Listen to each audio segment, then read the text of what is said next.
ಕೆಲ ನಿಗಮ ಮಂಡಳಿಗಳಿಗೆ CM HD Kumaraswamy ಸಹಿ ಹಾಕದಿರೋದಕ್ಕೆ ಸಮನ್ವಯ ಸಮಿತಿ ಅಧ್ಯಕ್ಷ ಸಿದ್ದರಾಮಯ್ಯ ಗರಂ ಆಗಿದ್ದಾರೆ. ಹುಬ್ಬಳ್ಳಿಯಲ್ಲಿ ಮಾತನಾಡಿದ ಸಿದ್ದರಾಮಯ್ಯ, ನಿಗಮ ಮಂಡಳಿಗಾಗಿ ಸಿಎಂ ಜೊತೆ ನಾನು ಮಾತನಾಡುತ್ತೇನೆ, ಸಿಎಂ ಯಾಕೆ ಸಹಿ ಮಾಡಿಲ್ಲ ಅಂತ ಕೇಳ್ತೀನಿ ಅಂತ ಹೇಳಿದ್ದಾರೆ.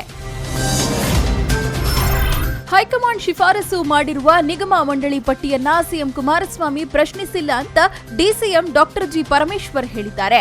ಯಾವ ಪಟ್ಟಿಯನ್ನು ಸಿಎಂ ರಿಜೆಕ್ಟ್ ಕೂಡ ಮಾಡಿಲ್ಲ, ಆದ್ರೆ ಯಾವ ಕಾರಣಕ್ಕೆ ಕೆಲ ಶಾಸಕರ ಹೆಸರಿಗೆ ಸಹಿ ಹಾಕಿಲ್ಲ ಅಂತ ಗೊತ್ತಿಲ್ಲ. ಪಟ್ಟಿಗೆ ಅಂಕಿತ ಹಾಕುವಂತೆ ಸಿಎಂ ಬಳಿ ಮನವಿ ಮಾಡ್ತೀನಿ ಅಂತ ಬೆಂಗಳೂರಿನಲ್ಲಿ ಡಿಸಿಎಂ ಪರಮೇಶ್ವರ್ ಹೇಳಿದ್ದಾರೆ.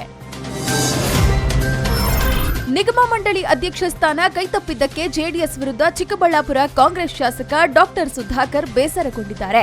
ನಾನೇನು ಮಾಲಿನ್ಯ ನಿಯಂತ್ರಣ ಮಂಡಳಿಗೆ ಬೇಕು ಅಂತ ಅರ್ಜಿ ಹಾಕಿರ್ಲಿಲ್ಲ, ಬೇಕಿದ್ರೆ ಜೆಡಿಎಸ್ನವರೇ ಅದನ್ನ ತಮ್ಮ ಕುಟುಂಬಕ್ಕೆ ಕೊಟ್ಕೊಳ್ಳಿ, ಯಾವ ಸದುದ್ದೇಶದಿಂದ ಸಿಎಂ ಬ್ರೇಕ್ ಹಾಕಿದ್ದಾರೋ ಗೊತ್ತಿಲ್ಲ ಅಂತ ಶಾಸಕ ಸುಧಾಕರ್ ಸಿಎಂ ವಿರುದ್ಧ ಕಿಡಿಕಾರಿದ್ದಾರೆ. ಸಿದ್ಧಗಂಗಾ ಶ್ರೀಗಳ ಆರೋಗ್ಯದಲ್ಲಿ ನಮ್ಮ ನಿರೀಕ್ಷೆಗೆ ತಕ್ಕಂತೆ ಚೇತರಿಕೆ ಕಾಣ್ತಿದೆ ಅಂತ ಶ್ರೀಗಳ ಆಪ್ತ ವೈದ್ಯ ಪರಮೇಶ್ ಹೇಳಿದ್ದಾರೆ. ಶ್ರೀಗಳು ಮಾತನಾಡುತ್ತಿದ್ದಾರೆ, ಇನ್ನು ಬಹಳಷ್ಟು ಚಿಕಿತ್ಸೆ ನೀಡಬೇಕಾಗಿದ್ದು ಗುಣಮುಖರಾಗಲು ಬಹಳಷ್ಟು ಸಮಯ ಹಿಡಿಯುತ್ತೆ. ಸದ್ಯ ಶ್ರೀಗಳು ಶಿವಪೂಜೆ ಮಾಡುವ ಸ್ಥಿತಿಯಲ್ಲಿಲ್ಲ. ಶ್ಲೋಕ ಮಂತ್ರಗಳನ್ನ ಆಡಿಯೋ ವಿಡಿಯೋ ಮೂಲಕ ಕೇಳಿಸಲಾಗ್ತಿದೆ ಅಂತ ಡಾಕ್ಟರ್ ಪರಮೇಶ್ ಮಾಹಿತಿ ನೀಡಿದ್ದಾರೆ. ಚಿತ್ರದುರ್ಗ ಜಿಲ್ಲೆ ಹೊಸದುರ್ಗ ಪಟ್ಟಣದ ಬಂದ್ಗೆ ಬಿಜೆಪಿ ಕರೆ ಕೊಟ್ಟಿದ್ದು, ಟೈರ್ಗೆ ಬೆಂಕಿ ಹಚ್ಚಿ ಪ್ರತಿಭಟನಾಕಾರರು ಸರ್ಕಾರ ಹಾಗೂ ಪೊಲೀಸರ ವಿರುದ್ಧ ಆಕ್ರೋಶ ವ್ಯಕ್ತಪಡಿಸಿದ್ದಾರೆ. ಬಿಜೆಪಿ ಶಾಸಕ ಗುಳಿಹಟ್ಟಿ ಶೇಖರ್ ಪೆಟ್ರೋಲ್ ಸುರಿದುಕೊಂಡು ಆತ್ಮಹತ್ಯೆಗೆ ಯತ್ನಿಸಿದ ಹಿನ್ನೆಲೆ ಇವತ್ತು ಚಿತ್ರದುರ್ಗದ ಹೊಸದುರ್ಗದಲ್ಲಿ ಬಂದ್ ನಡೆದಿದೆ. ತಮ್ಮ ಬೆಂಬಲಿಗರ ವಿರುದ್ಧ ಪೊಲೀಸರು ಸುಳ್ಳು ಕೇಸ್ ದಾಖಲಿಸಿದ್ದಾರೆ ಅಂತ ಆರೋಪಿಸಿ ಬಿಜೆಪಿ ಶಾಸಕ ಗುಳಿಹಟ್ಟಿ ಆತ್ಮಹತ್ಯೆಗೆ ಯತ್ನಿಸಿದ್ರು. ಖಾಸಗಿ ಶಾಲಾ ವಾಹನ ಪಲ್ಟಿಯಾಗಿ 20ಕ್ಕೂ ಹೆಚ್ಚು ಮಕ್ಕಳು ಗಾಯಗೊಂಡ ಘಟನೆ ತುಮಕೂರು ತಾಲೂಕಿನ ನಾಗವಲ್ಲಿ ಬಳಿ ನಡೆದಿದೆ. ನಗರದ ರಾಧಾಕೃಷ್ಣನ್ ಖಾಸಗಿ ಶಾಲೆಗೆ ಸೇರಿದ ಬಸ್ ಬೆಳಿಗ್ಗೆ 9:30 ಸುಮಾರಿಗೆ ಆಯತಪ್ಪಿ ಪಲ್ಟಿಯಾಗಿದೆ. ಘಟನೆಯಲ್ಲಿ ಗಾಯಗೊಂಡ 20 ವಿದ್ಯಾರ್ಥಿಗಳನ್ನ ಹೆಚ್ಚಿನ ಚಿಕಿತ್ಸೆಗಾಗಿ ತುಮಕೂರು ಜಿಲ್ಲಾಸ್ಪತ್ರೆಗೆ ದಾಖಲು ಮಾಡಲಾಗಿದೆ.